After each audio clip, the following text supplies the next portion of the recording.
It's 5 o'clock in Pirate Country, and it's time to get pumped up with the P-Man. Hit the door and hit the road. 94.3 The Game is going to get you home, and the P-Man's not holding back. Yes! Yes! Pirates win!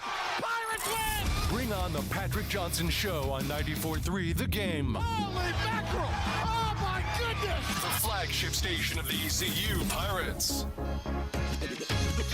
Welcome into the Patrick Johnson Show here today. We've got a fun-filled 90-minute edition for you. Patrick is making his way into the arena now inside Williams Arena, Minges Coliseum. As our show goes on, he will be joined by the Associate Athletic Director of the East Carolina Pirates and head of the Pirate Club, Ryan Robinson. He will also be joined by color analyst on ESPN Plus, Seymour, and we will be taking you all the way up to network coverage of East Carolina and North Alabama. That can be heard right here on 94.3 The Game as part of the ECU Sports Network with Darren Vaught. I welcome in my partner in crime right now as we wait on the P-Man, Dom Kasulki. And Dom, it's been a few weeks since we've had you on the show. How's it going, man? Yeah, it's been a while. First time here at the stadium. The wind is blowing so hard outside that the doors actually keep opening. So I'm getting some rain action right into the equipment. No, I'm kidding. But it's a great time to be here, and I'm excited to talk some ECU basketball. Don't even joke about that. We will have, if Michael Buscemi is listening, you just gave him a heart attack. The world has ended because you said the equipment might get, well, okay, well, all right. Well, no, not like that. Not like that. The goal is to scare them, not the heart attack part. Well, that's what happens when you scare Michael. He just, boom. Fair enough. So, anyways, yeah. So let's talk some Pirate basketball. You know, they've lost the last two. You were at the Wilmington game. You were not there on Saturday for the South Carolina game. Scooter was nice enough to drive up from Warner Robins to go cover the game. But I thought there was improvement from the Wilmington game to the South Carolina game. The tough thing is we played well. We just can't get the lid off the basket. And in today's modern-day basketball, Dom, if you can't shoot the ball well, you just don't stand a chance because every team has a few shooters. Yeah, that seems like that's the problem right now with us. Our assists were down against South Carolina. You move the ball around, you get open three-point shots. They kind of go hand in hand. They didn't make their shots, but they didn't get the best opportunities, and they didn't shoot nearly as many threes as South Carolina. South Carolina was just hitting every shot you could possibly ask for in the second half. I mean, a 17-0 run really kills you, even if you have a lead at halftime. That was pretty much the end of the game when that happened. It was just trying to climb the entire time. But you'd like to see the three-point shot start to fall more, and you need to get some more off-ball action to get those open three-point shots. And I think Ian Farrell, he made a couple of tough shots against South Carolina. If you can get him some more open shots and get him acclimated into the lineup, get him some open shots and get him going, he could be the guy that you need around the three-point line. You know, it's interesting that you bring up Jan because yesterday, I don't know if you listened to Coach Schwartz's press conference, that's who he said he thinks is the guy who not only needs to get going for his own sake, but he thinks the team shoots better when Jan's shooting better. And, Dom, you being a basketball, you know this. When there is a dead-eye three-point shooter and teams have to help to him on the perimeter, always know where he is, sometimes that opens up opportunities for other shooters. And not that those guys have to be as dead-eye as that guy, but if you can have another two guys on the floor who can shoot it at the 33 to 35% clip, that can really just spread out the offense. That opens, the lane for backdoor cuts, opens you to be able to feed the ball into the lane, because that's the other thing. We still haven't 100% established who this front court is. Reed Kaysen seems to be improving on his minutes, but he was out for so long. He's still getting used to the speed of college basketball. He's a true freshman. But I think if Jan is there, does it not only help him and help the team when he can score, but I think it will open up so many more opportunities for the rest of the offense. Yeah, I totally agree. C.J. Walker is going to have more opportunities inside the paint. Every time he gets into that free throw area, they're really helping around him because there's not too many shooters that they're scared of on the floor right now. A lot of the time, if it's R.J. Felton or Cam Hayes getting a shot up, they're going to create their own shot. I haven't seen a lot of catch and shoot action from them this year, but you need to see both of them getting going, Cam Hayes and RJ Felton. RJ hasn't had his best couple of games against these two better teams that we've played. I expect him to get going fairly soon. You can always count on him. He's going to get his shots up. He's going to get going eventually, but not the best shooting performances from him. You'd like to see better on his part, and whenever he's going as well, it helps everyone else just as well as Jan if he gets his three-point shot going. I think if them two kind of bounce off each other, it would really help the team in the long run.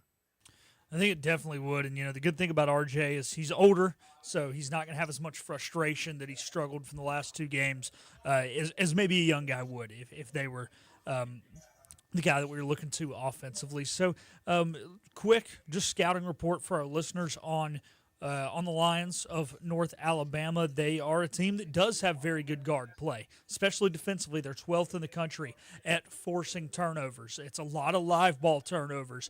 Their guards can shoot. They're not a phenomenal shooting team, but they're out of the A-Sun. The A-Sun is historically a league that does not have the best bigs, but they've got physical guards, and they have guards that can heat up. And if they get that three-point shot going, it could be a long night for the opponent. And the interesting thing, Dom, is that Pirates are only favored by 7.5. They opened as a 5.5-point favorite.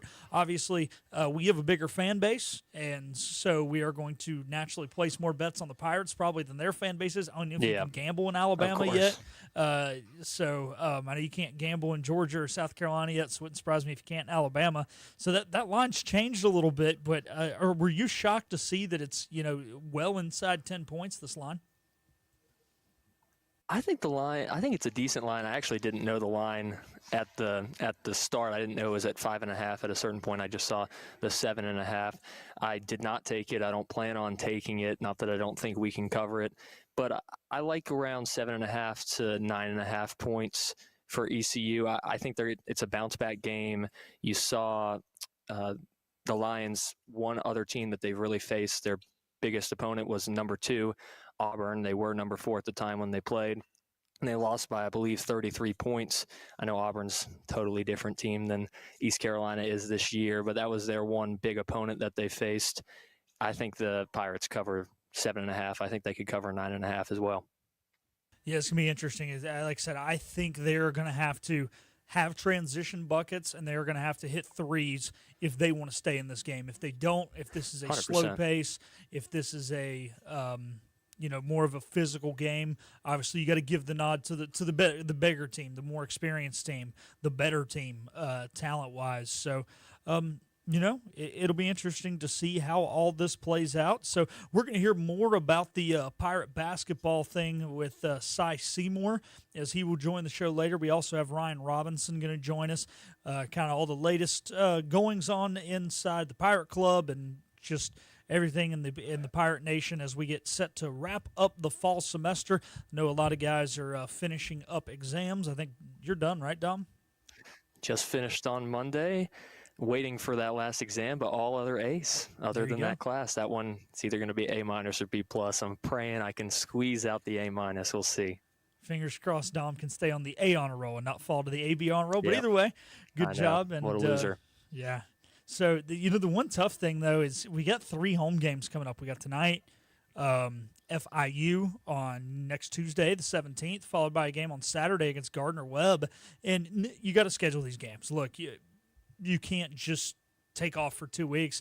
But really the tough thing is I think East Carolina depends a lot on the student section, and the students will be slimmed out definitely for these next 2. Dom, any report on have a lot of the students left, or do you know, are we expecting a decent amount of students tonight? I'm one of the only ones of my friend group still here. I would say the only one. Everybody else has gone home, so I don't think anyone else is that I know of going to the games. A lot of my friends, about half of them go to the games in general. Some of them just aren't as big of fans as I wish they were. I try to get them to go to the games, but it doesn't help that I'm never really there as a fan. I was there for the UNCW game as a fan, but I don't get that interest of bringing them to the games myself. I think it's going to be some slim pickings in the student section. I hope we can find some kind of crowd around there, but I'm not expecting anything too big at Minji's Coliseum. Yeah, hopefully that means a lot of the locals, a lot of our Pirate Club donors will be in attendance, obviously, for at least these next two. I will say that one on the 21st could be definitely tough. People will be starting to travel for Christmas. Also, it will be right in the middle of the college football playoff. Yeah. Don't know why they Not scheduled good. that, but, it is what it is. Yeah, we'll see. But let's move on. We're going to stick in college athletics. We're going to stick in the state of North Carolina. Today, the University of North Carolina, I guess the board met yesterday or they met this morning and they came out and they have not hired Bill Belichick to be the next coach, but they have said that they are open to him being the coach. They're going to try and make him the next coach. But according to Adam Schefter, there are still some things that have to be worked out on both sides before the deal is finalized. The way he worded it, it sounds like it's a little more than just the length of the contract and the exact dollar value. There's actually a little more ins and outs as he gave them a 400-page guided book on how the North Carolina football program was to be ran. So if this does happen, Dom, what are your thoughts on the hire, and will this be a bad marriage between the University of North Carolina and six-time Super Bowl champion head coach Bill Belichick? Well, I would love the hire for one. I used to be more of a UNC fan before I came here to East Carolina, but hiring Bill Belichick would be a win 100% in my book. You're signing a winner, six-time or seven-time if you consider it when he wasn't a head coach, Super Bowl champion. And I know he's never coached a college team before, but I don't see how the way college football is now run, it's a little bit different than college football used to be. We all know that. Bill Belichick will adjust and will recruit well. He'll get the money. He'll figure his way out to get the recruits, and I think UNC will be on the rise. I can't see them being any worse than they are right now. They're just way too mediocre with how they're playing in these past recent years. Yes, 6-6 is not where you want to be if you're North Carolina. Not at all. You had the talent, or it seemed you had the talent in past years. You had the quarterback play. They just never put it together to be good enough to be like a top 30 team, top 25 team every year consistently. They never got it together. Yeah, they didn't. And obviously when Howell that was there? When did they get hosed Sam Howell. on the onside kick against Clemson in the championship game? Because that was like their one Pretty chance. sure that was Sam Howell, because Okay. that was the one I was more invested in it. Was that Howell or was that Mitch? Maybe. Was it might have been Trubisky's last? I think that's too far away for Trubisky. Okay. But then Okay. again, the last 6 years has felt like a blur to me. So it might be back then at this point. So either way, though, to the point is that was kind of the one time they were within striking distance, it felt like. And then, like you said, it's been there. Obviously, they had a quarterback they were high on this season. He gets hurt in that first game against Minnesota. I think that quarterback was Brad Johnson's kid, right? Bucks Super Bowl winning. I think. Yeah, I'm pretty sure. I guess you would know. Bucks Super Bowl winning quarterback Brad Johnson from Super Bowl 37. I'm like 95% sure that it was his kid. So, to go back to your point though with him coaching, and like you said, it's so much more like NFL football these days. But honestly, the coach is less of a coach and he's more of a general manager. Well, the good thing is, who was the general manager his last few years in New England? He was. So he definitely knows the businessman side of things. And I think what will come down to his success, so a lot of it will come down to how much are they really ready to invest in football at Carolina? Are they ready to make this equal to basketball? And then how good are his coordinators at developing young talent? They would clean the house, I imagine, right? I'm sure they would. He would get who he wants. Okay. Yeah. Any ideas on who he would hire, or is it all speculation I have not at heard this point? anything official or even unofficial. I think it's all speculation at this point. I'm sure his son would have some sort of a job there, probably as the DC.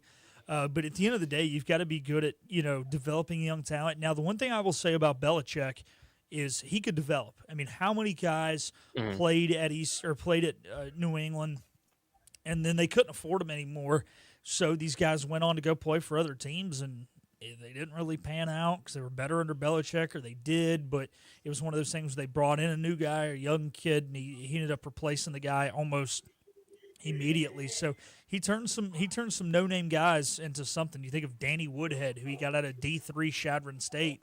Whoever would have thought that he was going to become, he wasn't a premier running back, but still a vital piece in an offense as a scat back. And the list goes on and on, right? Julian Edelman was a college quarterback, not a wide receiver. So he can do it. But like I said, he's entering into a new era of football that no one is comfortable in, and he will not be comfortable in it either, totally off the jump. But I think the coordinators are big in this, and it's going to be interesting to see who he goes with. It's going to be interesting to see if they can work this out. I'm still not 100% sold this is going to happen. Supposedly, I've seen fake rumors. Yeah. So here's my thing. There's a lot of demands in there. The board has got to be willing to meet these demands. Mm-hmm. We know how Carolina's board has always been about putting way too much resource into football. So there's partially that. But also, this is a public school. And there are things in the state constitution that only allow certain things. For example, one of them being $750 of each student's tuition can go to athletics, nothing more. If he was at a private school, that would be different. But when you're at one of the 17 as in-state schools in the state of North Carolina, that is the rule. That's what it is. So these demands, like I said, I'm not crowning him the head coach of the Tar Heels until they come out and put pen to paper, because I don't know. Something tells me this is just not going to happen. I don't know. What's your gut on this? I'm totally lost in the first place on why is UNC the only school that he's being targeted for? Did he choose UNC as that was an opening and he's like, that's where I would like to go? I just feel like there could be other open spots for a former Super Bowl champion coach, multiple Super Bowl champion coach to go. Not that UNC has the worst program in the world, but he could get better resources at other schools. Not trying to dog on the school that I grew up watching and loving, but I don't exactly see why it would be his first choice. But with all the reports coming out, for some reason, I'm the opposite of you. I feel like he's going to end up signing there. UNC is going to be desperate to change the culture, especially for their football team. The basketball has been good for years and years. You know who's behind football already? Colorado. We're already hearing Prom's going to the NFL. Supposedly he's been talking to the Raiders about drafting both Travis Shedeur. Hunter. Yeah, finding a way to get Shedeur and then getting what's the younger brother's name? Like late. So Order's chair. I'm sitting here. Oh, sorry, I'll mute Dom. So anyways, so with that being said, if Coach Prom goes to the NFL, why not just go? You already got the athletes there. They're already ready to back you in NIL. You've already got good coordinators. If he doesn't take the coordinators with him, I say just slot Belichick into Coach Prom's spot. Belichick, I don't like that one, but yeah, I don't think that's a terrible idea. Sorry, I had to take my headphones off when you were talking about his brother. I don't know if you got it, but I believe it's Shiloh, or I don't know if you remembered him, but he's a cornerback as well, correct? Yeah, Shiloh. So I think that's it. He's DB, yeah. I'm with you. I think that it could all have. It's a lot to get together, but I think the Raiders might be really trying to do it. I don't think they're too happy with their recent hire. Yeah, that one was weird. It made sense at the time, and I think there has been this issue where not enough interim coaches maybe have gotten the opportunity they deserve. You think of Steve Wilkes with the Carolina Panthers being kind of the most notable and the most geographical, thing you can bring up here. But just because they rallied behind a guy, they rallied behind him, but this wasn't like they were out there really winning games either. Yeah, they liked him more than the previous coach, but just because they like him, you still got to have it on the field. And it seemed like Vegas, Oakland, whatever the hell they're called, Los Angeles, they don't even know where they're at. The Raiders have, they've struggled since Rich Gannon left and they went to a Super Bowl, but it's still, like you said, it hasn't been the best hire, and I'm not saying Coach Prom's going to come in and fix it. I really don't think he's going to be I don't think he would either. Coach, but it's going to be interesting to see if they move on from him, because this is his first full year as the head coach in Vegas, right? Yep, it is, and I feel like they hired him because they were able to beat the Chiefs that one game when he was in it, interim coach, and they're like, man, you can beat the Chiefs, you can do anything for us. The Chiefs are unbeatable, so we're hiring you right now. So I think it was a little bit of a not scared hire, but I'm trying to think of the word. Here's Cy Seymour. He's asking where Patrick is. That's a question we all don't know. Yeah, I have not heard from Patrick. Patrick did call me about 10 minutes before we went on air. He said he was running a little late, but I expect him to be in now. But we're hoping Patrick will come in. But we do need a timeout, so we're going to take a timeout. Oh, here he is. Oh, Patrick's here. He'll be here next break. All right, so we got Cy Seymour and Patrick Johnson will be taking over on the other side of this timeout. And after that, stay tuned because we will also have Associate Director of Athletics Ryan Robinson will join the show. Stay tuned. This is the Monday edition of the Patrick Johnson Show. Acre Station Meat Farm, along with Lane Angus Beef, bring you Farm to Fork Beef. Stock your freezers now with affordable beef boxes, just in time for the grilling season. Farm to Fork Beef brings quality local beef to your family. From your traditional butcher shop, Acre Station Meat Farm. Come on down to Acre Station Meat Farm and find out why we're #1 in fresh cuts and friendly service. Acre Station Meat Farm, Highway 32 North, Pinetown. Living easy is the sound of children laughing as you make memories with neighbors and friends. It's the sound of nothing at all. It's the smell of the salt air. Hear the waters against the marsh grass. See the beauty of our coast, Bow Coast, located in Beaufort, North Carolina. Southern Living's best small town.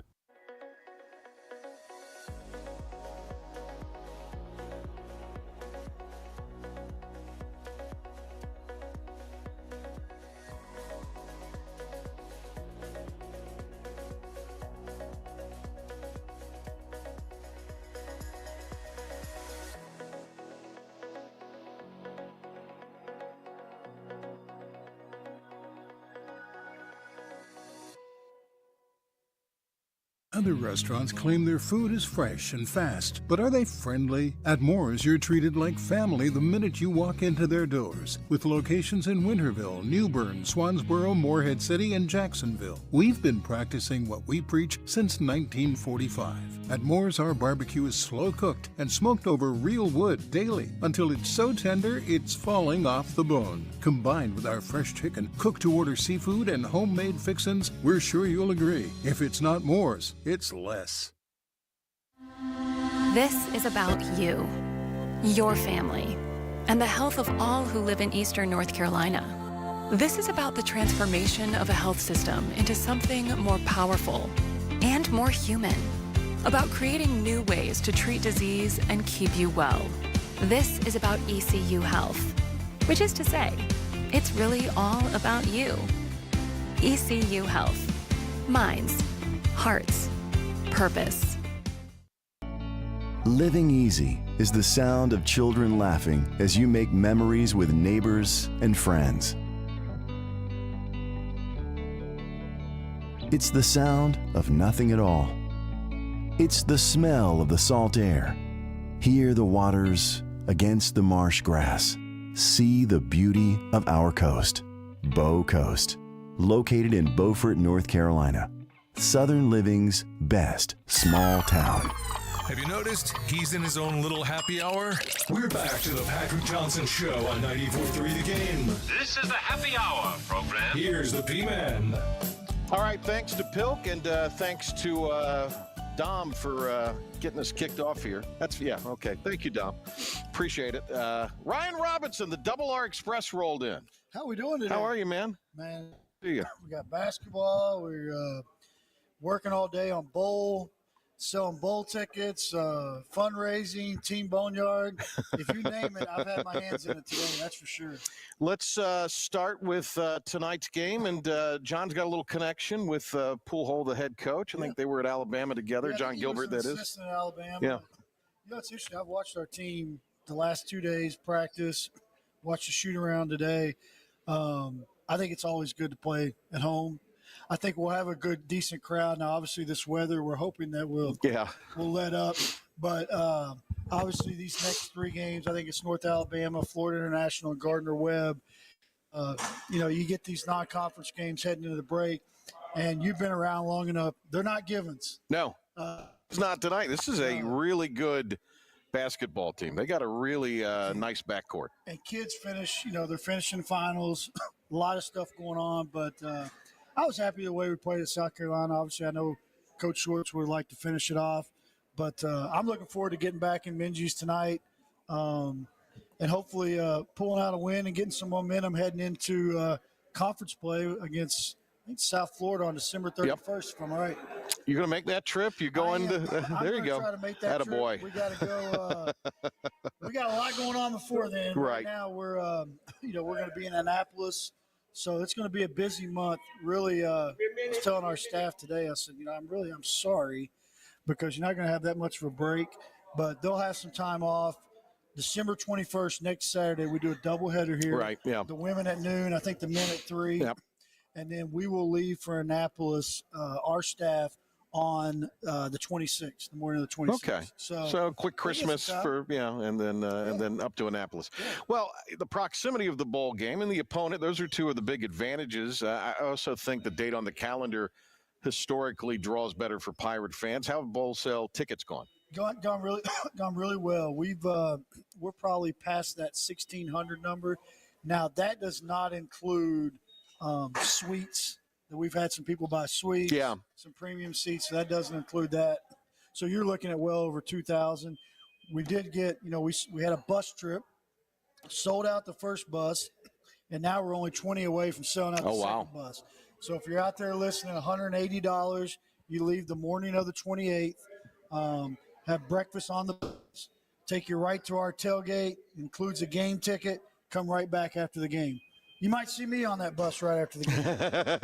But, yeah, so you're looking at $180, and I think that bus will up probably in the next week or so. Do you feel like you all would add a 3rd bus? Or Yes. Okay. If we have room, we will definitely add a 3rd bus. I think, there's obviously a lot of hotels in the area. Yeah, I would say Annapolis, obviously – tougher, but like our team is staying in DC, right? So there's a lot of hotels in DC. So I've heard that from a lot of people. Some people staying in DC, some people going up the day of. It's hard to drive up and back, so I think you have a lot of people stay on that Saturday night. Yeah, we're doing a really big Pirate Club event on a Friday at the Graduate, and then doing a little bit of a bar crawl. So I know then we have the tailgate at the game. So we'll have a lot of Pirate fans there. What's the ticket allotment, Ryan? Ticket allotment, I think you get around a little over 7,000 now. Okay. You have to remember some of that is for our players and families. Yeah, right. So we probably have about 5,000 to sell. And we'll continue to see sales. Usually what happens is it's just like with football season tickets. You'll have a really great start, be a little bit of a lull.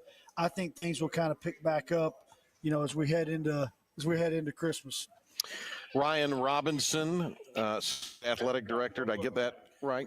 Don't worry about my team. I'm just Pirate Club. Pirate Club team. That's Pirate Club team. The man who runs it, the Double R Express, Ryan Robinson, with this back on the Patrick Johnson show. It's been a minute, so this is it's good to talk to you. Yeah, I haven't.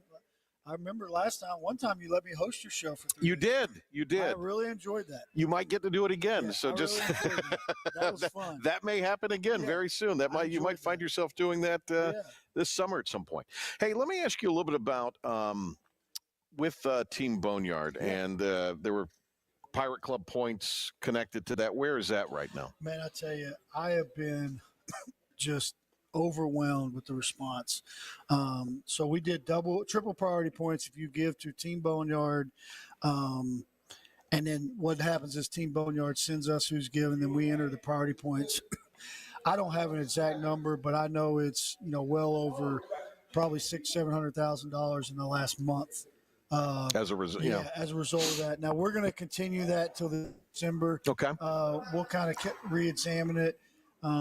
But it has been a success, and really it's been good. Like, I have a great relationship with Team Boneyard, working with them pretty much daily. I know Blake Harold we met last week with Team Boneyard. He's on conversations with them. From our end, our main thing is helping raise money for NIL. that's what we're about with Team Boneyard. And it really hasn't slowed. We've done really well in our fundraising. Right now we are getting ready. We'll have it's the greatest 3-year stretch in Pirate Club history for fundraising, right around $80 million in the last 3 years. And what we've been able to fund has been really. It's pretty remarkable. It has been. And we had John on last week, John Gilbert, and he talked about still a couple things with baseball to shore up, but that should be breaking ground maybe in the summer. Yeah. You've got this other by the way, Pirate Al, he's a New Yorker now. He went to New York for the first time, and he loves it so much. He says he's moving up there now.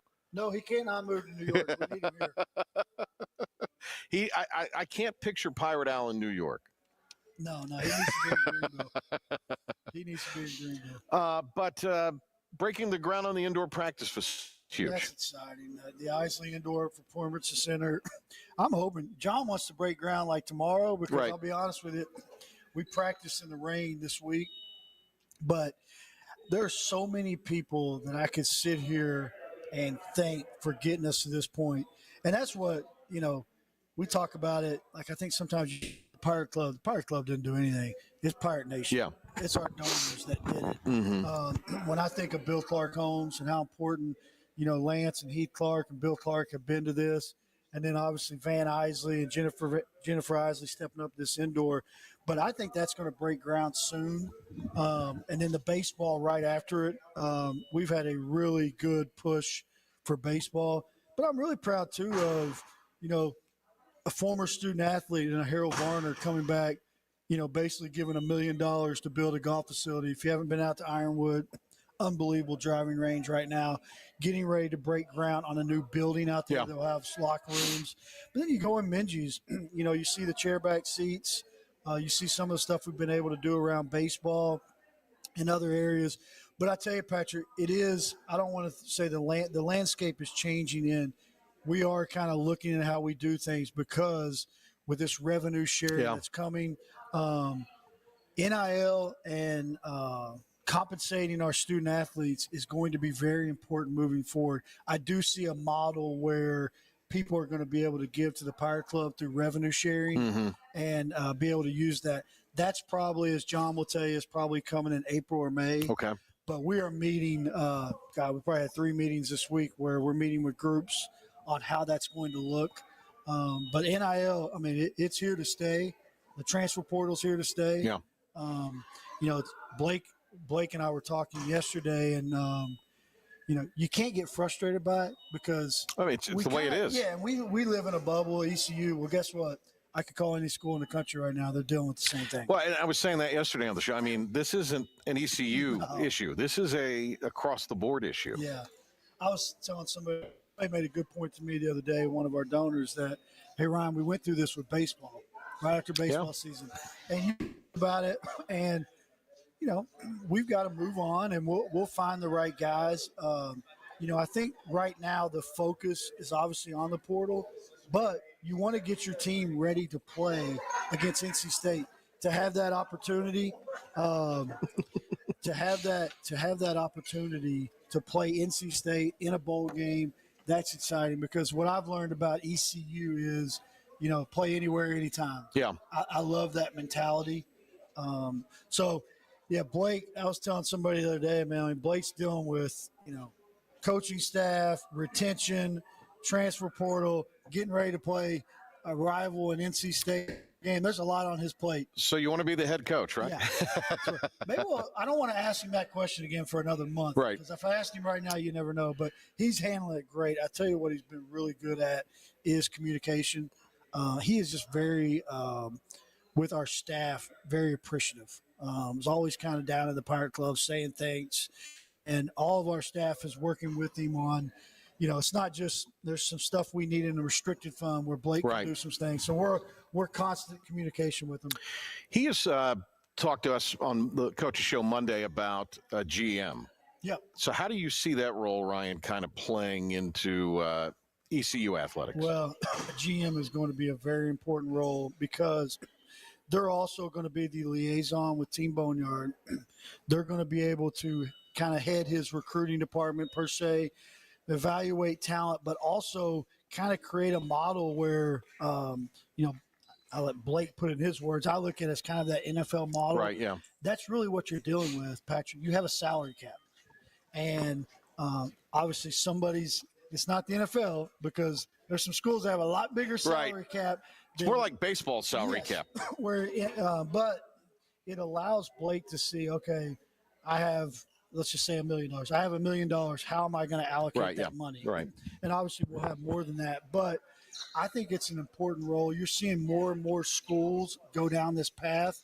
And I know he's talked to people, and I'm excited about where he ends up in that model because I think we're going to work with this person a lot in the Pirate Club. Pirate Club's Ryan Robinson. There's Ben, his wife from China there. Oh, how about that? That's good. Ben married up for sure. Oh, yeah. Ben married way up. Ben travels a lot. He does. I need to sit down. There's some great Pirates. Parker. This is an awesome thing. We need to decorate our table a little better. Yes, we do. We need to get some, but we were doing the courtside, but the DJ. Oh, it's so loud. It was a little loud for radio, and you won't believe it, but a lot of these songs are on Seymour's Spotify.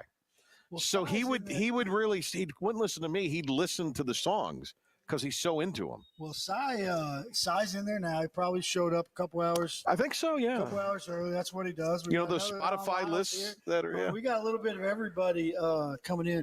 Well, and that's what's so cool about Pirate Nation. Like, I'll go up to Harvey Hall. It'll be packed, probably 400 people up there tonight.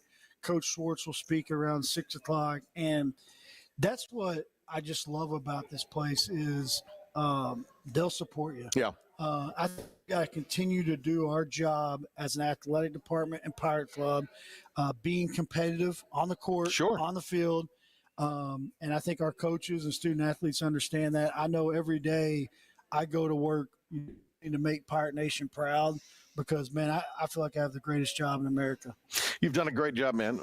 Great to see you. I know you got to get up there, but thank you very much. We got another legend coming in here, Bill Blunt. So they keep coming in. I need to get out of here. Because I'll start asking these people for money. Thank you. Thanks for coming. Yeah, really quick. Anything you want people to know listening to this as far as ball game and just NIL and all of this stuff? Where's the best place to go? Tomorrow we will open up Bowls tickets to the public, so anybody can buy tickets through ECU. Still have an opportunity to buy a bus trip. It's $180. Get a ticket and bus ride to Annapolis and back same day. So you can't beat that. But let's support the Pirates. We got a couple basketball games coming up. We got some women's basketball coming up. Great time. We're going to have some specials on. Just come out, bring the family, and support the Pirates. Great to see you, Ryan. Thanks. Thank you. All right, there he goes. The Double R Express pulling out of the station as quickly as he pulled in. All right, Pilk, great job. Thank you for filling in there. Obviously, the Belichick news has different levels to it. We could discuss that in a little bit. Is Cy around the corner? Yep, Cy Seymour's there. We're going to bring Cy in, get him set up. Pilk, let's send it back to you. Get a 94.3 The Game Sports Update, and then the great Cy Seymour will be with us. Back to you, Pilk.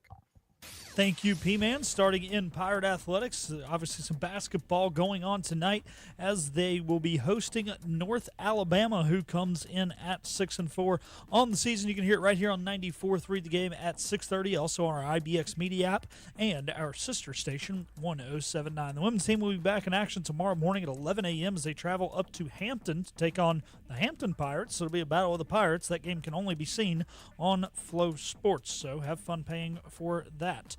Adam Schefter has reported that the board at UNC has decided to work with Bill Belichick to finalize a deal for him to be the next head coach of the Tar Heels. However, both sides still have some things that need to be worked out. The Canes knocked off San Jose last night 3-2 thanks to a late goal from Jalen Chatfield, which he scored at 17:21 elapsed time in the third period. The Canes will be hosting Ottawa on Friday. The NBA Cup quarterfinals began last night. The Bucks defeated the Magic 114-109, and then the Thunder knocked off the Mavs 118-104. The second two quarterfinal games will be played tonight as the Knicks will host the Hawks and the Rockets will host the Warriors. That'll do it for your 94.3 The Game Sports Flash Update and Pirate Report. We're going to take a time out here on the Patrick Johnson Show. We'll be back with more on the other side, and we'll be joined by Cy Seymour.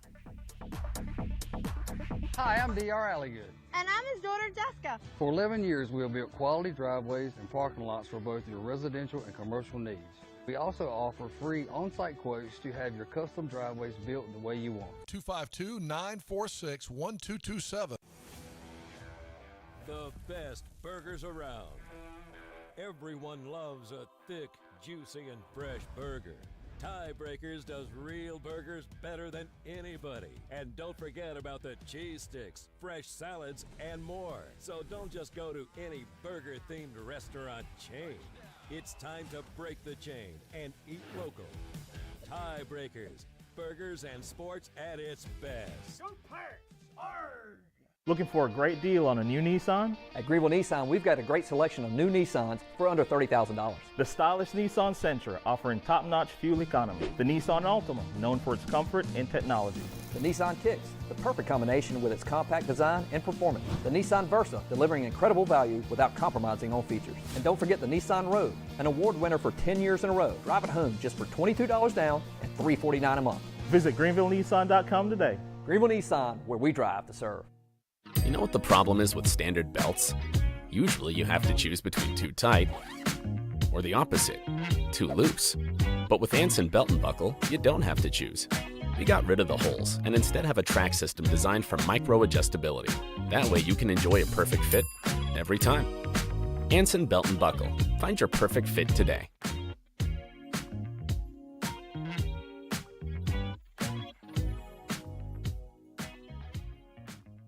Hi, I'm D.R. Alligood. And I'm his daughter, Jessica. For 11 years, we have built quality driveways and parking lots for both your residential and commercial needs.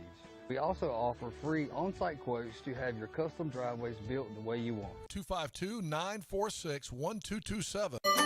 Your confidence makes everything look good. You see the world in vivid color, not black and white. Swing through your neighborhood Fantastic Sam's Cut in Color. And let our experienced stylists take you from everyday to extraordinary. Fantastic Sam's hair salons are locally owned and operated. Our full-service salons are conveniently located in Goldsboro, Kinston, Greenville, New Bern, Jacksonville, and Calabash. Stop in today at Fantastic Sam's, where the possibilities are endless. Christmas with the Embers, a concert for Pitt County Operation Santa Claus. Merry Christmas, baby. Sure they treat me nice.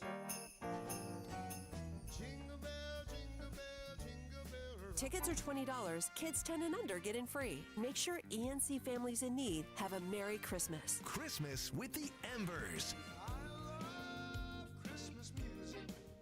I always have and I always will. You just cut me off! But it's no big deal. Patrick Johnson on 94.3 The Game and the new IBX Media app. I tell you, and he's a Harvard graduate. Yeah. All right, Cy Seymour's just talking. The show off the air is you're talking to our guy Dom Kasulki there. Hoggard guy. Hoggard guy. I learned Dom was a Tar Heel growing up. Got you. Well, Nobody's perfect. No. Well, Kasulki's granddad played in the NFL for the Vikings. Really? I'm going to give you a little blast from the past. All right, let's hear it. By the way, Pilk, how is Cy sounding? Am I? Well, I need to do not quite as good as you. I think you need to bring him up a little bit because Ryan didn't sound quite as good as you. How about now? Is that better? Is that better? We'll let him talk. Am I good? Yeah, it's better. I don't know. Do we have you in the right thing? All right. Which one is Cy? Okay. Can you hear me now? Yep. Is he too? Oh. Well, that explains everything then. All right, we're good. The host is always one. Come on, Patrick. You're number one. Well, you're number one. I always let's see. What I do is I put the rail closest to me. That's the one I'm always in, so I can adjust it. There you go. You don't want me doing that. No, I don't want you touching anything. All right. It might explode if Cy touches it. Yeah, we might launch into the air. 26 years ago. All right. Where were we? We were in Evansville. No, we were in Newburgh, New York. Oh, I thought we were in Evansville. No, we were in Newburgh. Okay, we were up there. Because it's my granddad's birthday, Mr. PK.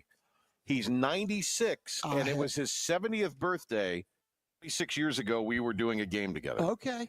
Yeah, I know. We did several, but I remember Evansville we did together. We did Evansville together. Yeah, we were up at the top of Roberts Stadium. And you're right. We went to Newburgh. And it was just you and me in Newburgh. Monmouth. Yeah, something like that. Yeah. And No. we were up there. In a tournament. Yeah, in a tournament. But we did a game on this day 26 years ago. How about that? And Mr. PK, my granddad, 96 today. Congratulations. Isn't that amazing? That's a happy birthday. Now, that's a big deal. Pretty big deal, isn't it? Oh, man, it's a big deal. It's a big deal. How about there that? you go. So, Monmouth we were playing up there. It was a tournament. Marist. It was Marist. It was Marist and Arkansas State. Yeah. Yes. Yeah, and Dartmouth. And we were excited about maybe doing the Dartmouth game because they had – this is what was interesting about Dartmouth at the time. They had MacBooks or like IBMs. Right. They had with them when nobody had those things. That's right. But their student athletes had these computers because you do have to do some schoolwork in a place like that. You know what? I asked him, I said, what do you have to make to get in there? Mm-hmm. Dartmouth, Ivy League. He said, basketball players 1,100. and I'm thinking, whoa. And they said our best player had to stay home. The best player had to stay home. He had an exam. He couldn't come. Wow. I remember that completely. The great, there's Mark Faithful there, Tyler Coach Harris, Faithful. Tyler rode with me. It's a good day. The great Seymour, who will be on the call with ESPN Plus with me tonight. It is the North Alabama Lions. Yeah. And your ECU Pirates tonight. Pirates have lost 2 in a row, Cy. And just not shooting the ball really well. Yeah, I mean, Coach Schwartz said it right. When you really think about the game, the difference was South Carolina hit 12 threes and ECU hit 4. 8 in the second half for South Carolina. You're up 11 with 8 to go in the first half. You've held them up to 9 points. I mean, you're playing great defense. They might get a little bit of run, and then you're up 4 or 5 at the half, and then we never could had open looks and just couldn't knock them down. That's going to be the key tonight. You're going to have to shoot the ball well. The Lions have a really great, kind of like upper half of their conference level backcourt. They do. Both their guards, Lane and Gomez, they are the real deal. There's their SID. We were talking to him in there. So, how are you? Hey, Mike, Patrick. Good to see you. Hey, we're on air. We're live. Yeah, we're live. But we're fine. It's all right. We're on you guys, so that's good. Yeah. Okay. Are we going to see you in a few minutes with Coach? Or? I hope so. Okay. All right. There we go. I'll track him down. All right. Sounds good. So that sounds like a yes to me. We'll see him in about 15 or so minutes, and then Dom and Pilk will carry us home. Okay. They'll have some sound from Coach Schwartz. Hey, before we talk any more about this basketball game, so Bill Belichick, it appears that's happening. Pilk, I don't know where this report, I can't remember the reporter's name, but it's a guy that is a football insider, and he's with the USA Today. He's kind of reported some stuff here lately. He's an NFL guy. Anyway, according to 99.9 The Fan, quoting this guy, they have agreed. This guy's reporting that they were going to jump their football NIL at Chapel Hill from $4 million to $20 million. Wow. Okay. Well, then you're competitive with the other teams. I mean, with the Texans. But you've been around this whole thing a long time. I mean, are they going to do that in Chapel Hill? I just don't see them letting football have complete control. I just don't see. But if they do, it's going to be a different world. The sleeping giant awakened? No, I don't think it's a sleeping giant in football. I think it can be better in football, but there's a lot of giants in football. I mean, that group and. It's big boy. Yes, it is. I mean, when you're looking at Texas and you're looking at Alabama, now can North Carolina do that? Yes, if they want to, but you could really hurt other sports that have been, the dominant sport at North Carolina. They just won a national championship this week in a sport. Money's going to have to come from somewhere. That's right. And that's the thing that none of these people think about. Well, this might. Because there's a push. We ought to make this sport, that sport, club. Yeah. I mean, that's being discussed. Oh, sure. Not out loud, not media, because the media is not smart enough to understand that. Right. You are, because you've been in it. My dad was, so I understand that side of it. I know where they're coming from. I mean, they're talking about sports that people, maybe at certain places like this one, hold near and dear, become club sports. I know. It's really a tough situation until they get this under control better. And I know John's doing all he can to get it. It's hard. And like North Carolina, if you're going to go football like that, just think what your payroll is going to be when you do it with football. And they're talking about having a side that raises it. They're doing it professional, like a professional football team. So that when you do that, that changes everything. It's crazy. Yeah, it's really wild. It is totally different. So And what they may be trying to do is make a push to the SEC or the Big Ten. I mean, that's a good point. I mean, they could be making that push. All right, well, let's get back to our little old basketball game here tonight. It's a good one. Yeah. So, but the Lions, really good backcourt, got a really athletic big. One of their other key guys that was a big guy for him hurt his knee out for the year, 3 games in, but it seems like they've kind of figured it out since then. They've got 6 wins. Went to Auburn. This is North Alabama we're talking about, and Auburn ended up blowing them out. But in the first half, it was a 1-point game with 5 minutes to go. Well, they've got they're well coached. Pujols does a good job there. They've got great guards, Ortiz and Lane.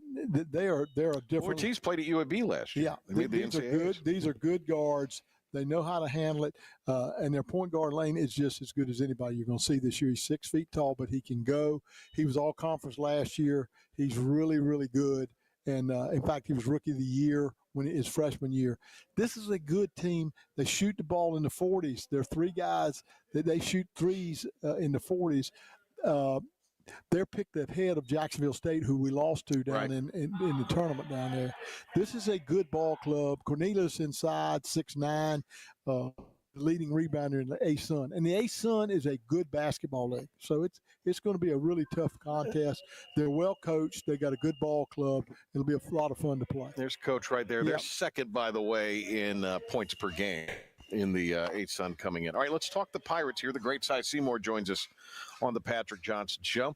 You know, we were sitting here last time we did one of these when UNCW was in town, and we talked about how important this game was for Mike Schwartz, and then didn't play well that night. So would have been a great win for the Pirates, giving them some momentum going into South Carolina, where they played the Gamecocks tough, losing by 7. When you look at these next 3 games, even starting tonight, and tonight's not an easy putt by any stretch of the imagination. This will be a good game either way. I heard the guys talking about it. Started off 5.5 in Vegas, is up to 7.5. But I mean, that's still a 3-possession game, or 2-possession game. And you're at home. Yeah, and you're at home. And so you're I mean, at home. So that makes it a 1-possession game, That's right. basically. That's if you that logic. So I say all this to say, for starting tonight, these next 3 games are key, not just for Coach Schwartz. I think they're very key for this team this year. Yeah, I think so too. And I think you're finding out, one of the things you're finding out, you need size for one thing. Yeah. So you're going to have to get the bigs in the ball game. So, and I think the other thing is you're seeing some good things happen. Woodard's playing really well. I think when you look at him at 6'7", he's going to help you. And Cam, if Cam's right, it changes everything out front. They're going to have to shoot the ball. They have to shoot it better, and they can. They have that ability. But if you don't, that's a big stat. You got to shoot the 3 ball. And the other part, too, they're going to play defense. They're going to play hard on the defensive end. They're going to give you everything. So there's a lot of pieces of the puzzle that are there. They've just got to get consistent. And these next 3 games, what you're wanting to do, not looking ahead. This is a big one tonight, but you want to come out of the preseason with 10 wins. And you have to. Yeah, I think so. So, because, I mean, really, if you look at it, Memphis is looking right now, they're head and shoulders above everybody else. So, I mean, it's a wide open American in a lot of ways. Well, right now. I think when you look at it, State's really strong. Memphis is really strong. And then I think everybody else is FAU strong. Yeah. But I'm going to come back and ask beatable. you about They're R.J. beatable. Felton in a second. But let me ask you something really quick here. Memphis at Clemson on Saturday. That's a huge game for Memphis, but it's a big game for the league as far as the stature of the league and Memphis building a resume in case they don't win the conference tournament to be an at-large team. Yeah, and it's a big game. But let me tell you, talk about a guy that flies under the radar. Brad Brownell at Clemson. Yeah. They do a tremendous job down there.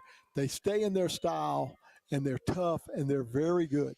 And I like that ball club. I think Memphis is going. That'll be a ball game. That will be one to watch. Felton, 22 points a game through the first 7, 11 over the last 3. What is ailing RJ? Well, I think he's probably pressing a little bit. He doesn't have to do that. RJ is a really good basketball player. When you look at the conference leaders, he's in the top of a lot of different categories. I'm talking about from rebounding to shooting the basketball, even the threes, he's shooting it well. So it's a lot of different stats that he's doing well in. All right, give me some keys to tonight. The keys tonight will be for East Carolina. I think you got to shoot the 3 ball. You've really got to hit some shots. You have to defend their guards. They are very good. They can go by. You got to keep the turnovers down. This team leads the country. I'm talking about North Alabama leads. They're high up in the country, not leading it, but in steals and turnovers and getting you in an up and down. So you've got to protect the basketball. You know, it's interesting. In their last game, they had just 5 turnovers. Pirates had just 6 turnovers on the road in South Carolina. So I think the turnover number is big tonight.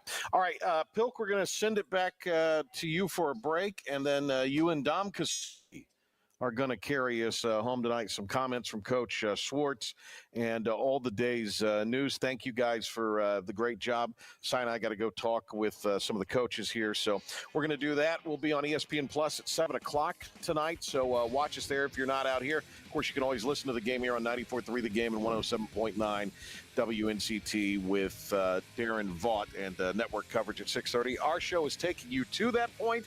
So tune for that. Pilk will carry you there along with the one and only Dom Nick Kasulki. All right, Si, good to see you. Good to see you. All right, see you guys. Back tomorrow in the morning on Talk of the Town for me, and then back here at 4 tomorrow with Kogan and Brett Friedlander from Saturdays Down South to talk about Belichick and UNC and a lot more. We'll talk the Wolfpack, too, as they will be playing the Pirates in the Military Bowl. So all of that tomorrow at 4 on the Patrick Johnson Show. So make sure to tune in then. All right, a break. We'll come back. The guys will get you the rest of the way into Pirate basketball. This holiday season, get the gift you really want at Greenville Toyota. It's our holiday trade-up. Drive a new Corolla, just $229 a month, or a new Tacoma, only $329 a month during the holiday trade-up at Greenville Toyota. The best burgers around. Everyone loves a thick, juicy, and fresh burger. Tiebreakers does real burgers better than anybody. And don't forget about the cheese sticks, fresh salads, and more. So don't just go to any burger-themed restaurant chain. It's time to break the chain and eat local.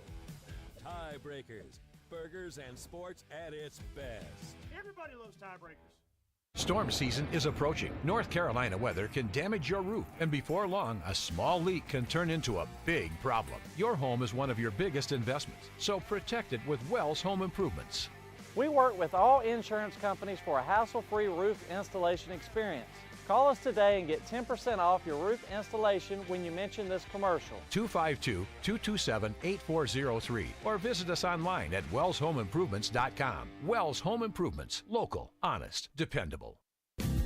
Big tax credits are back. Get a 30% tax credit, up to $2,000 off your new Mitsubishi electric heat pump install. Let Comfort Master help you take advantage of the tax credits with a qualifying Mitsubishi electric ducted heat pump or non-ducted Mitsubishi electric mini splits. Mitsubishi electric mini splits are ideal for bonus rooms, garages, or sunrooms. If you need a new HVAC unit, call Comfort Master today. Call Comfort Master. Call Comfort Master.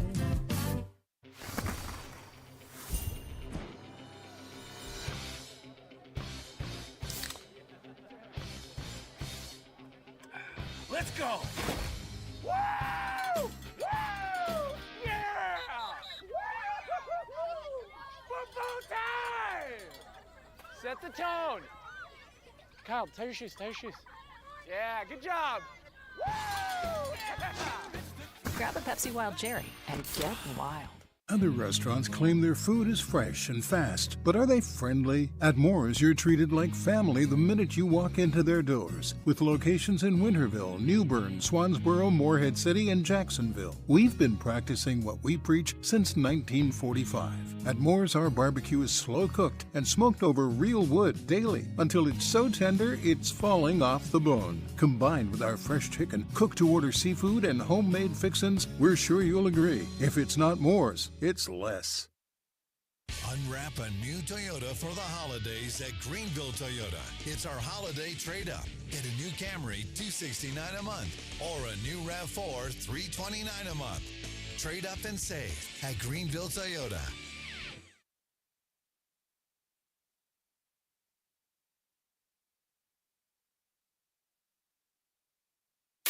ready for this? Oh, I'm very ready. Okay, ready? You ready? Streaming to the world at 943thegame.com.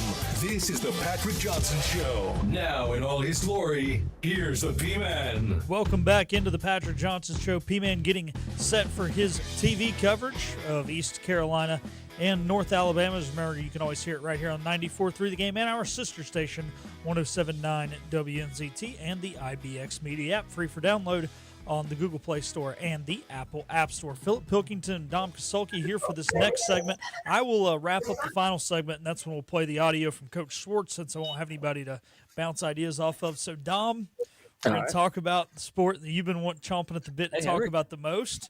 The Big Hen is on. Are we getting the Big Hen on the radio? No. Nah, he's just saying hello. He asked if we needed him. I said we don't need you. Hey, he's called a lot more Division I college basketball games than you and I ever have, so we should have. Oh, I don't doubt it. And the other unfortunate thing is he did it for that. He seemed to be in a rush. Yeah, he wants to go get his food at the Pirate Club level. That's what it is. He's hungry. Yeah, I would be doing the same thing. And that's why we're going to cut you loose about 6:12, 6:15, so that you can get your food before the game. But you know where Henry used to call games for, right? No, I don't. I'm trying to think, but I don't. School with that ugly baby blue down the road where Belichick might be the head coach. He used to be the color commentator for Carolina. I actually did not. That's awesome. I didn't know that. Doesn't he not like Carolina? Well, he's an ECU guy, so no, he doesn't now. But when he was there, okay. Well, yeah, it was pretty cool. He was there when they won the national championship, Michael Jordan and James Worthy. So, I feel like I'd be a super mega fan if I was there for a championship as the color guy. Oh my goodness! Hey man, he's a Pirate through and through. So, that shows some true heart. It does.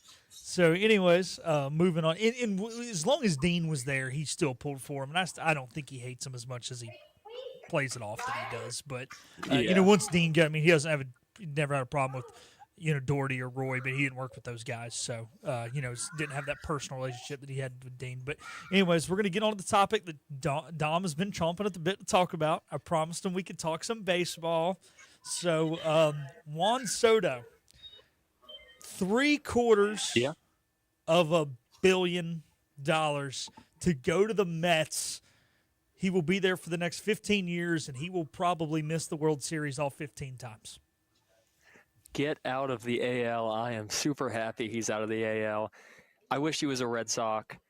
You didn't expect it necessarily to happen. It's the Red Sox. They gave an interesting offer. They offered him around $700 million for 15 years, which it just wasn't enough. I felt like that was going to be enough, but Boris just kept ramping up the price. It just kept going up and up. And what was it, like a $5 million difference from what the Mets and the Yankees offered? I think that's hilarious. And then he went to the Mets.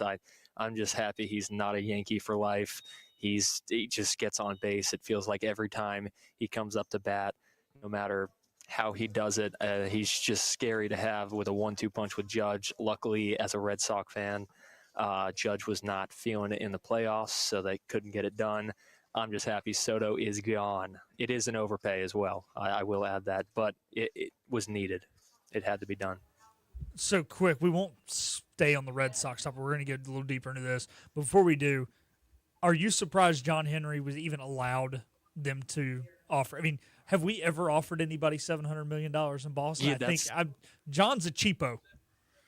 It gave me some hope. I'm like, oh my! I see $700 million on there. I'm like, oh my goodness! All right, we offered $700 million for Soto. We didn't get him. Let's go use that $700 million to go get 2 pitchers and a right-handed bat. We just got one with a trade. Hopefully, we extend him. I want to go get Burns. I don't think we will, but we could go get a guy like Jack Flaherty or Flaherty. I don't know how to say his last name. His last name is hard. Flaherty. Get him. Bueller. Trade. There's some speculation right now trading to the Mariners for one of their guys, Castillo being the main topic. Don't want to trade Casas for him straight up, but that is kind of what the word is right now. I wouldn't want that. Sorry, I kind of just went on a ramble about multiple it's all different good. things. If we trade for Castillo, Iga would never talk to us again. We would lose a friend. But hey, Is he in love with? Does he love Castillo? Is he their favorite guy? He's just tired of the Mariners trading people away left and right. Is what he's tired of. So Well, I mean, they have enough pitching. They need some. They need some Yeah, guys that can. true. I mean, I think there's a case that it might be Willier and Cutter Crawford for one of their top guys, and I think that's a win-win both sides. Yeah, we got the depth at outfield, but we won't bore people with Red Sox talk. So, Yeah, yes, sorry. the overpay thing. Look, the thing is, everybody was going to overpay for him, but this deal was ridiculous. I still don't think. Look, he could have made it. He should have stayed in New York. He's just in the Bronx. He's still in New York. He should have never went to Yeah. Queens. Because here's the thing. The Yankees know how to build a team, and he could have gotten and would have probably gotten a World Series ring. So you and I and the rest of the American League fan base it's good for us that he's gone. But for him to 100%. go to the Mets are going to screw it up. They have had the best staff in baseball coming into the season. They've had all these hitters they've invested in, and we've heard about it for the last decade. They haven't played in a World Series since 2015. It was a fluke that they even got there and lost to Kansas City. I mean, the Mets are going to Met, and there is no way they win a ring. I predict they do not make a World Series in Juan Soto's time. Am I crazy? I think that's crazy to say that like with so much confidence. There's definitely a chance they don't because of how dominant the Dodgers are going to look for multiple years to come, and how they always will because they're going to spend as much money like even if they don't have it. But I think saying 100% they're not going to, because it's a little far-fetched. They snuck in this year, and I felt that they made a pretty good run at the Dodgers. It looked like they could have won that series, but obviously they didn't. I think saying 15 years they're definitely not going to make a World Series, a little crazy, but I'm with you. I think it was not a dumb decision because you got paid and you're still in New York. I don't know why he wouldn't stay with the Yankees. I think they just would have continued to beat up on a lot of the AL and continue to make it far into the playoffs. I don't know why he wouldn't just stay with New York, but that's beside me. I'm just very happy he didn't. Yeah, when you're talking of about $750 million, at that point, $5 million pay cut is couch change to you. Now, to the rest of us, hey, $5 million more. I'm taking the offer of $5 million. But yeah, when you're talking, like I said, $750 million, it's couch change. So let's shift gears to the. Oh, go ahead, because I was going to shift gears. So what do you have to say? Well, I was going to say that I did see Soto had some kind of problem with a security guard. It was a report with a Yankee security guard that they kicked either his mom or his father out of a game, and he had some kind of problem with him. Not saying that that's the reason he didn't stay in New York, but that did come out right after he signed with the Mets, that he had some kind of problem with the New York security for the Yankees. So that gives me a good laugh. Obviously gives you a good laugh, I see. So anything to get him out of Yankee Stadium, and it worked. I'm so thrilled that he's not there for 15 years. That would have been tough to watch. Yep, now he just gets to play 2 games a year there for the next 15 years instead of 81 games a year there for the next 15 years. Actually, I think it's going to 3. I think your natural rival, you're now playing 3 and 3 instead of 2 and 2. So, okay, he plays 3 games a year there. So we can live with that. I can't wait. I think it's like May 14th, 15th, and 16th. I'm so excited for those games. There we go. Are those the ones in Queens, or are they in the Bronx? Those are the ones in the Bronx. I'm excited for them to go at Soto. Because Yankees fans are something you can't say on air. So they're going to give it to him. You're right, but when a guy leaves, look, I was at Ellsbury's first game back in Fenway, and I will tell you, we told him he was number 1 a lot with both hands. Yeah. And there was some vulgar language chanted at Ellsbury when he left to go to the Yankees. So I'm not saying Red Sox fans are that much better. No, I'm not saying it is what it is. Yeah. So let's shift gears to the Yankees, because that's kind of the other big free agent acquisition. Obviously, Willie Adames has gone to the Giants, so that's kind of the third biggest one. But Max Fried, big-time deal to the Yankees. So another pitcher lost out of the Braves rotation. No kind of surprise there, but can Max Fried go out and be the Yankees' ace for the next 5, 6, 7 years? I really like Fried, and I hate keep going back to the Red Sox talk. I really wanted him to be on the Red Sox because it was down to those 2 teams. But ultimately, the Yankees pushed a lot harder for him. They really, really love Max Fried, and I think it's rightfully so. He's a lefty that they needed in the rotation that's going to be better than Rodon and Cortez. Both of them did not look too great in the playoffs, but I think his injury history is the one worry that they're going to have for signing him for what would you say, 8 years? I believe it was. That's a long time for a pitcher. 8 years, long time for a pitcher. In 2 out of his last 4 years, I think he hasn't played the full season with injuries. He isn't, the oldest pitcher in the world, so he won't, be 46 by the time his contract ends, anything like that, nothing too crazy. But I like the signing a lot for the Yankees, and I think he can be the ace that they need, but I don't know how the rest of the rotation is going to do around him. Yeah, they're definitely going to have to build one up, I think, if they want to go out and win some World Series here, because obviously they've got the bats to do it. So we'll see how they do. But, Dom, we appreciate you. I know you want to go get all this equipment cleaned up and get some food so that you can get up on Media Row in time for tip-off. So thanks for your contribution today, man. You're welcome. Thanks for having me. All right, there is Dom Kasulki. He will be on the social media side of things tonight and attending the post-game press conference. So if the video doesn't get posted in time for the post-game press conference, you can yell at Dom. Don't yell at Philip, yell at Dom. So, wait, I had him muted. What was that, Dom? I said blame it on me. Yep, Go we're for always it. blaming you. Dang it, Dom. All righty, we're going to take That's not how it goes. No, it's not, but trying to keep it better on air. Well, we're going to take our final time out here on the Patrick Johnson Show. On the other side, we will talk a little bit more about this basketball matchup with the Lions of North Alabama. Here's some comments from Coach Schwartz from yesterday's press conference. All that and more on the other side of this time out here on the Patrick Johnson Show. Acre Station Meat Farm, along with Lane Angus Beef, bring you Farm to Fork Beef. Stock your freezers now with affordable beef boxes, just in time for the grilling season. Farm to Fork Beef brings quality local beef to your family. From your traditional butcher shop, Acre Station Meat Farm. Come on down to Acre Station Meat Farm and find out why we're #1 in fresh cuts and friendly service. Acre Station Meat Farm, Highway 32 North, Pinetown. Living easy is the sound of children laughing as you make memories with neighbors and friends. It's the sound of nothing at all. It's the smell of the salt air. Hear the waters against the marsh grass.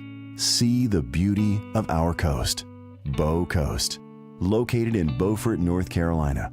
Southern Living's best small town.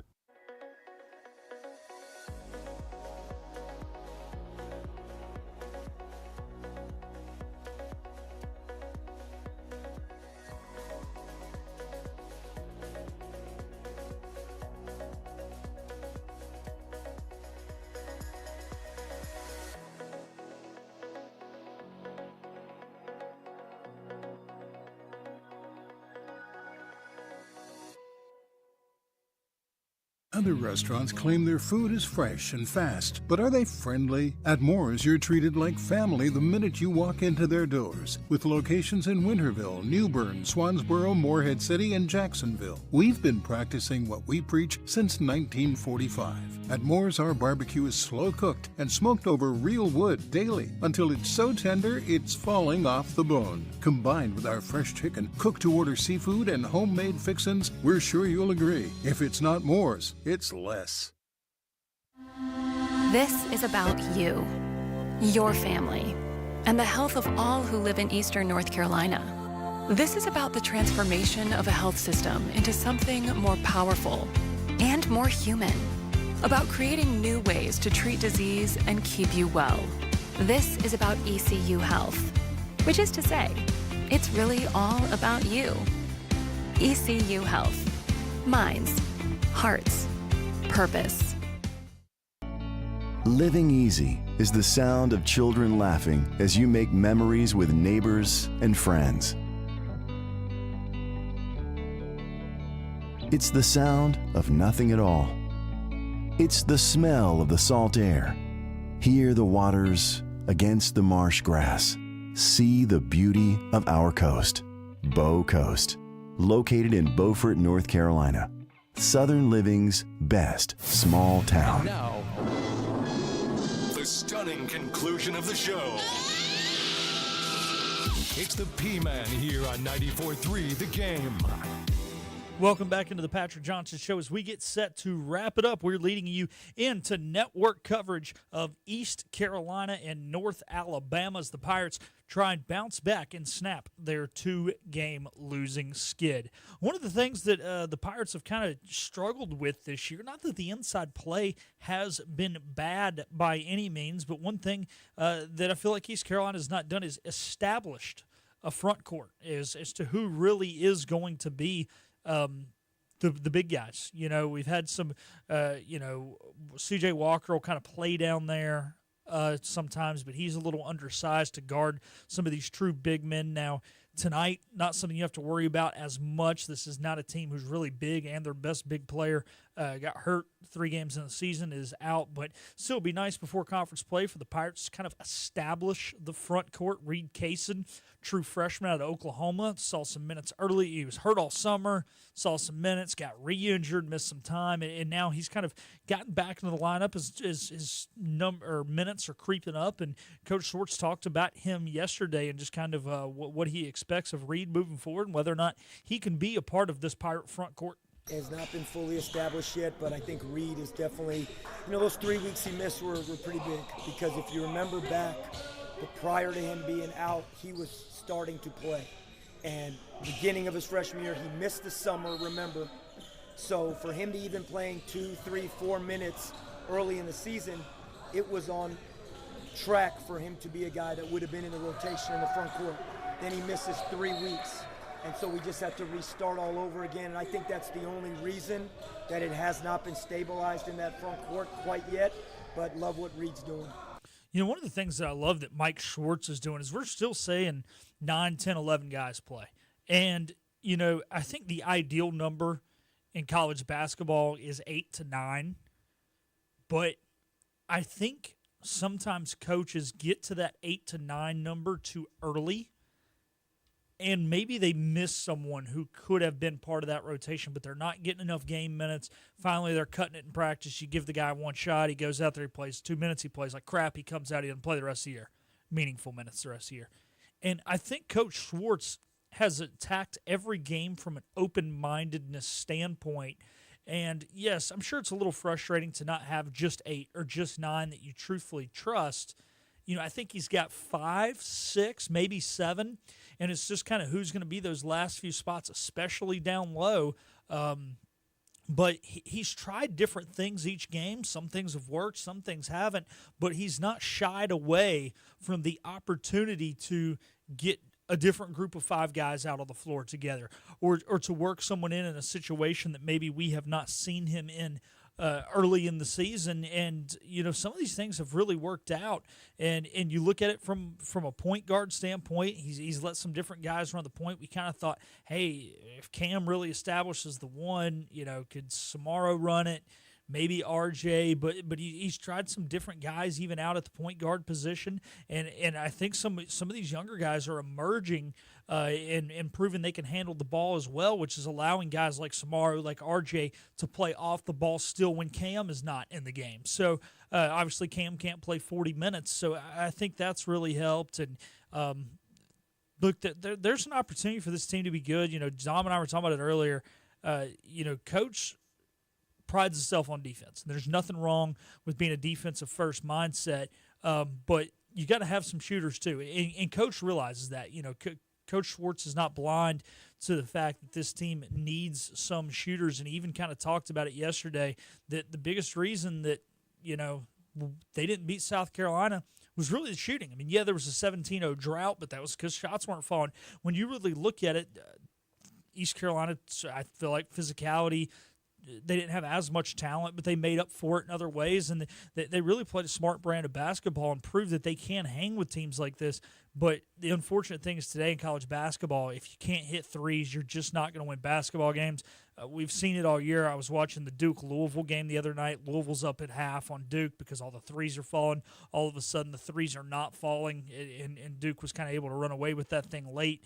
And so it's just so much a part of the game right now. And Coach Schwartz realizes that, and I think they're going to figure it out. It's just a matter of who that guy is going to be or who those 2 or 3 guys are going to be moving forward. But like I said, they're playing North Alabama tonight. Coach did give a scouting report on the Lions. How good they are defensively, creating turnovers. They're talking about a top team in the country, causing turnovers, steal percentage, scoring off of their defense. Then on the other side, their ability to take care of the ball. Jakari Lane is as good of a point guard as we've seen. He's dynamic. He can get in the paint. He takes care of the ball. He sparks their defense with steals and them turning teams over. So their ability to get into the paint on offense, their ability to score off their defense, and their ability to turn other teams over is something that's a real concern for us. That's why, he said it's a concern, and it should be because they're so good at it, 12th in the country at forcing turnovers. But what I like about this matchup for ECU, we have front court questions. We don't have as many backcourt questions. There is maturity in the backcourt. There is physicality in the backcourt. And look, this North Alabama team one time in this game is going to come out and they're going to punch ECU in the mouth. They're going to go on a run where it's a 10-2 run, or maybe it's even 8-2, and 4 of those 8 points or 4 of those 10s were off live ball turnovers and quick transitions. And then it was paired with an empty possession by ECU and a couple made shots at the other end. And, some teams are going to fold when that happens, especially when you're the more talented team and you should be winning, and they're going to tuck their tail between their legs and they're going to roll over. But I don't think this mature backcourt with Cam Hayes, R.J. Felton, J. Shane Woodard is going to do that tonight when that does happen. Because, look, it's going to happen. This is a talented basketball team. Look, they didn't win a lot of games last year, but I think they've improved a lot in the offseason. We talk about the defensive, mindset that they have, and I think they're not gonna match us in guard play, but they're gonna try, and because that's what they're gonna have to do in order to win tonight. And they obviously just don't have the size inside that ECU does, but they're gonna try and match us guard play. They're gonna try and match our physicality, our intensity, and that's who they are, and that's what they do. And they're not gonna be scared of us tonight because they're a physical, hard-nosed team. And yesterday, Coach Schwartz, he talked about the matchup and how these guards will match up against each other. I think the matchup is the matchup. I think every game you have these 2-3 days turnaround prep time. South Carolina and North Alabama are 2 totally different teams. I mean, South Carolina sitting there with the front court, 6'10" and 6'10" and big, and they play in the half court. They play slower style play. Now we go North Alabama, tempo, fast. They shoot the ball quick. They take care of the basketball. They got guards that are dynamic, getting downhill. So as far as the matchup goes, I think this is just non-conference play. We hope that our experience of our guards can handle that, and hopefully there's something that we can cause some challenges for them at the same token because of that. It's interesting there. He brings up the speed. ECU's played some fast teams here in the early going, and they've really been able to hang with the speed. There was a couple games early in the year where I was a little worried going in. We played teams that play faster and just to be able to match their speed. But Coach Schwartz, he talked about it going into one of those games. Can't remember who it was, that he really likes the conditioning. He likes that there is, still 10, 11 guys as part of this rotation so that he can rotate fresh bodies in. And we've seen some guys, hey, he hasn't seen the floor in 2 or 3 games, and all of a sudden a guy gets in and it's still, a key moment in the competition. It's not like it's a 25, 30-point game. And so I think that depth will definitely help tonight, but they're used to running fast. I'm sure they're conditioned as well. Obviously, I don't know everything about the Lions. I'm not going to sit here and pretend that I do, but when you play fast, by default, you're conditioned, or you wouldn't keep doing it, right? You'd go out there and you'd be sluggish the last, 6-8 minutes of the contest. So, coming out of that under 8 media, you would quit that. And they don't. So they're a fast-paced team, one of the faster-paced teams in the country. And, we're going to have to show our conditioning tonight, and I think this team can do it. So it's going to be an exciting matchup. Make it on out to Williams Arena, Minges Coliseum. Obviously, it's not a sellout, so there's still tickets on sale. If you can't make it out, listen right here on 94.3 The Game, our sister station, 107.9 WNCT. Darren Vaught will be on the call. I will be your studio host, taking you through all the games across the country. Of course, my intern here, Brandon, helped me out with my games, just kind of the ones I want to list out and mention. And while I was doing some other stuff pregame, we found out there's only 28 country games in the entire country today. 2 of them have actually gone final already just due to exams. A lot of teams not allowed to play midweeks this week, so it's going to be a slim slate. We're the only game going on in the American tonight. There's only 2 games with ranked teams. Kentucky's going to be hosting Colgate. Don't lose the toothpaste, Wildcats. And San Diego State will be hosting Cal Baptist. Obviously, that one will be getting underway well after our game concludes. I think that's a 10 a.m. tip out there in San Diego. So only 3 ACC games tonight. Louisville's hosting UTEP. Pitt will be hosting Eastern Kentucky. And Notre Dame will be hosting Dartmouth. I wonder what the average IQ will be in that building. What do you think, Brandon? I mean, Notre Dame and Dartmouth, I think there might be some guys that make straight A's on those teams. Ivy League school against Notre Dame, what do you think? Yeah. He said he'd have to agree. Those are some good teams. Mom, if you're listening and you're calling me right now, I'm on the air. I don't know why my mother's calling me while I'm on the air. But, hey, is what it is. But with that being said, we are about to wrap it up. And we are going to take you to East CU basketball coverage. On the other side, we're going to take a timeout. And Darren Vaught will have it for you on the other side. Pirates and North Alabama. Join us back tomorrow here on the Patrick Johnson Show. We will have Coach Logan. We will also have Brett Friedlander talking some ACC. Will the deal be done with Coach Belichick in North Carolina by then? Who knows? And then on Stephen Igo's show on Hoist Colors at noon tomorrow, a Team Boneyard update with Hank Hinton, all the latest and greatest in Team Boneyard. So stay tuned for that, or tune in for that. Stay tuned for Pirate basketball on the other side. Have a great rest of your evening, Pirate Nation.